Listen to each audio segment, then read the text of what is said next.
Hey guys, what's up? High Velocity here, and I'm back with another video.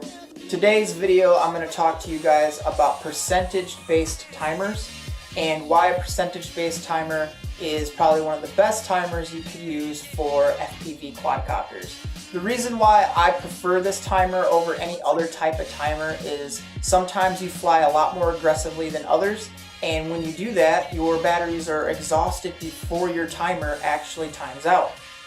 Sometimes you might fly a little bit more mellow and you land when your timer goes off and you could have flown for a lot longer. So by using a percentage-based timer, you can fly to whenever your timer turns off, and your batteries will basically be roughly at the same voltage. Now there's a couple advantages to having your batteries land at the same voltage, and one of the main advantages is you can parallel charge and not have to charge up batteries separately or decharge some batteries separately in order to get all those packs to be the same voltage so you can plug them into your parallel board. The other thing that's nice about this is once you get your timer set up on the right amount of time to where you can land every time at 3.5 volts per cell, you can let your batteries just sit in your bag for a week or two without having to worry about them going bad. It's always best to keep your batteries at storage charge, and it's actually a pretty good idea not to discharge the low storage charge. It will add life to your batteries, it will make them last longer. So today what I'm going to do is show you how to set it up inside of your Taranis radio and give you some pointers on what things to change and what way to change them in order to get it set up and tailored for your craft for the efficiency of your setup. So let's hop onto the radio and start going through the features on the radio on how to set up this feature. So here we are on the radio. This is a default setup that I've made. This is what I would use for any kind of quadcopter running KISS or beta flight, pretty much anything using a flight controller. What we're going to do is we're going to hop into the menu. This is going to be, like I said, a really short video. There's not much to set up. It's really just one simple function that you turn on. And the hard part about this is getting it dialed in and tailored for the efficiency of your quad and your batteries. So you're just going to page over to the model setup page, and you're going to go down to your timer, and you'll see here that it's off right now. You're going to go ahead and turn it on.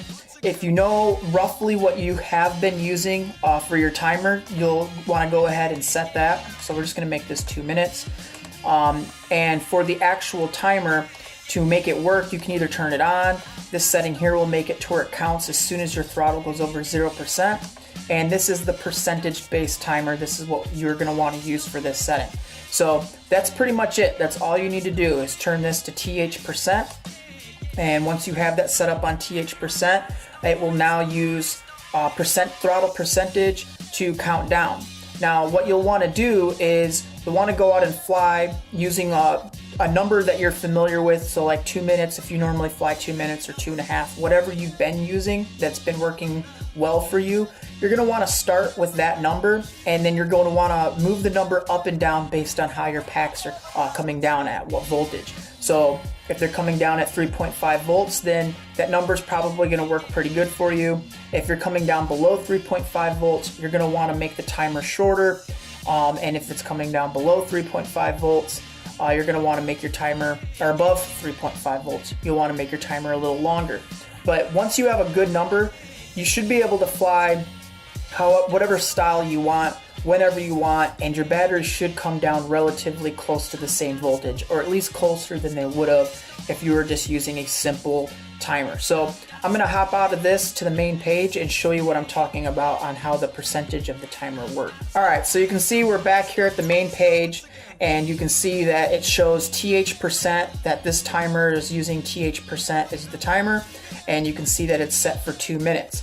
Now as soon as I bring the throttle over 0%, you'll see that that timer counts down, but it'll be counting very slow. It's been way over a second and it still hasn't dropped down at all.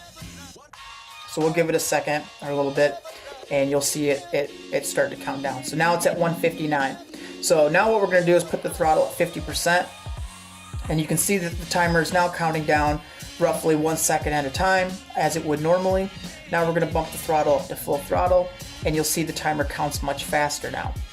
So like I said, the reason this works great is you mostly spend most of your time somewhere around here between about 40 and 60%, and you blurp wide open or drop throttle for diving.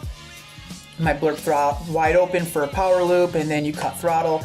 And what this will do is your timer will roughly count about the same as it did before, but it'll take into account when you go full throttle or when you're coming out of a dive, or you're in a dive and you're at pretty much zero throttle. It'll take that into account, and it'll make it to where, regardless of your flying style, your batteries will come down at a little bit better of a voltage, a little bit more consistent voltage. So that's it. That's how you set up the percentage-based timing. Alright guys, well that's my video on percentage-based timing. Hopefully that helped you guys out. I know the video is not real crazy, it's not a real hard how-to, it's a pretty simple thing to do, but once you understand a little bit on how it works and how to set it up, it does help a lot with using that feature.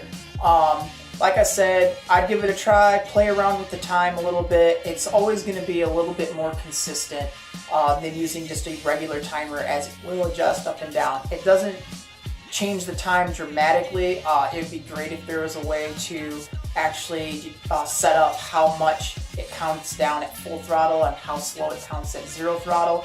But it's better than just a steady timer counting down, because at least this pays a little bit of attention to your throttle when counting down on the timer.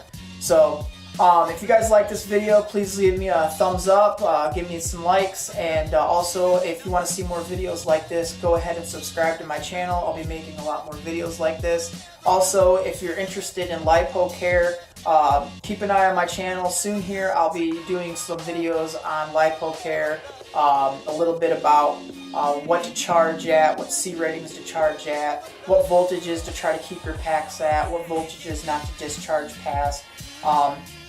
All those different types of things. I may do one big video, or I may do a couple different videos as a series. So let me know, would you rather see me do one big video on lipo care? Would you rather me do a couple small videos on different things for lipo care? Go ahead and let me know down in the comments, and if there's any other videos you guys would like to see me do, any more how-tos or even reviews of products or things, go ahead and leave comments down below so I can get some videos on that as well. So I'm High Velocity, thanks for watching, and see you guys next time.